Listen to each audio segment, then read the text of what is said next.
Hey guys, so naanapog ko no kalandri sign kuan explain sa akong final activity sa fundamentals ni Sir Junel T. Bukan. So ang topic na to karon is for loop. Unsa di ang for loop? A for loop is like telling the computer to do this task for each item in the list, range, or sequence. It helps us repeat an action multiple times so magbalik-balik ra siya sa iyang ngalan nga loop. Example sa example sa for loop sa din ay Python. So for item in sequence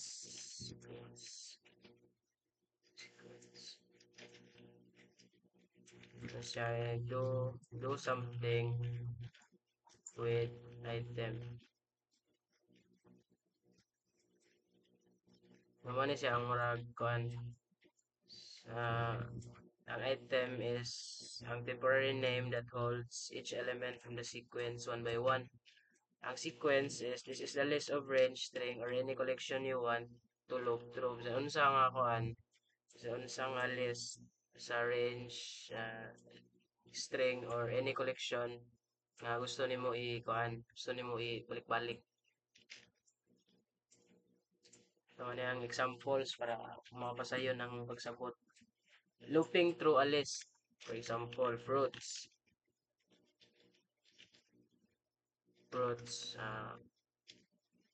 square bracket, contains apple, banana, apple, banana, o cherry.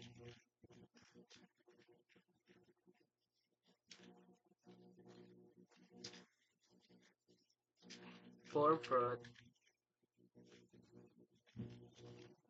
in fruits, which is ang atong one list or collection nga gigamit.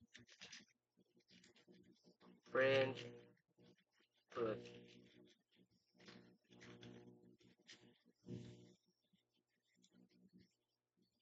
So, ang kuan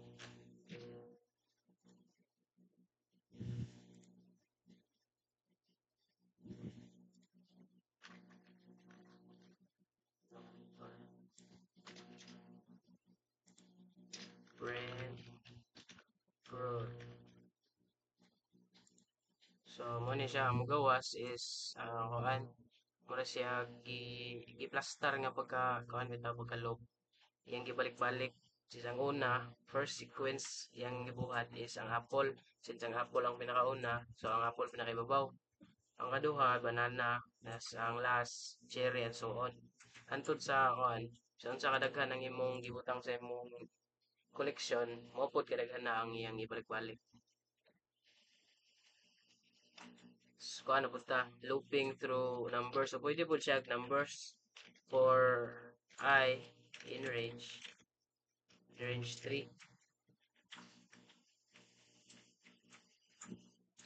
Muna siya ang gikuan. So, magbalik-balik ni siya from 0 to 2. Since magsugod ni siya sa 0, 1, 3. 0, 1, 2. I-print na yun ang I.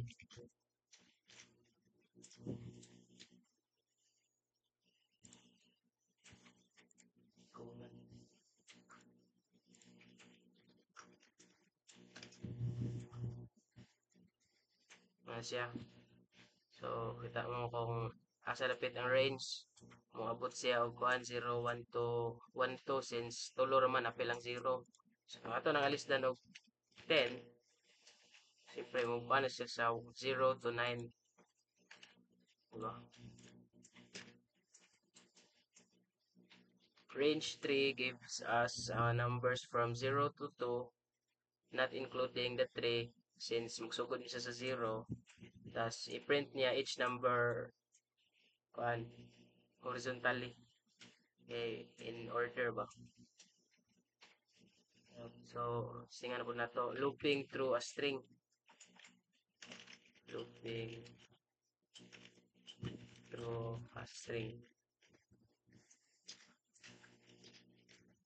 Yung word, example, hello,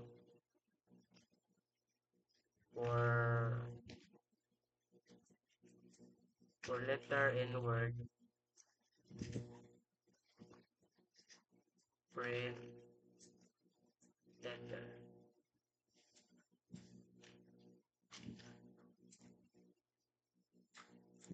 Ano siya?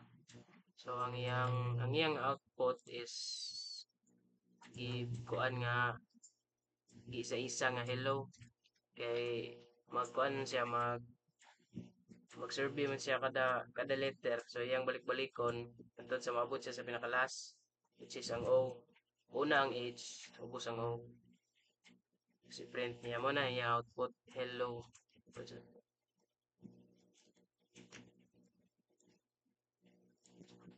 Ano siya? Na, hello.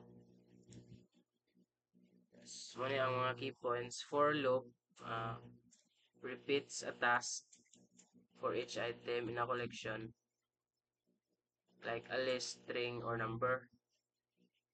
So magbalik-balik siya, ang iyang trabaho is balik-balikon rin niya ang collection hantod sa maabot siya sa pinakalasan nga item, tapos iyang i-display nga iyang isunod. Mura na siya kuan ba nga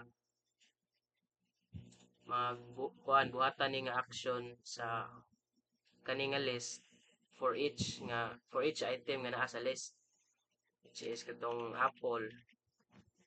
I-loop nimo una ang apple, tapos banana, and so on. So kano sa dita mo gamit og for loop.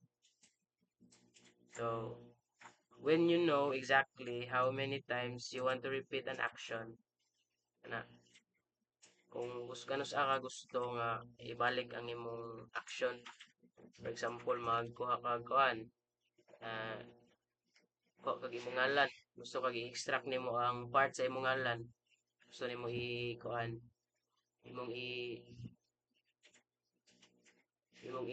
kuan sa collection linya. When you want to loop through a collection, like items in a list, para nang kuan gusto kag i-organize nimo para tong banana mga fruits ana. So mo to guys, salamat kayo sa pagpaminaw. Let's go.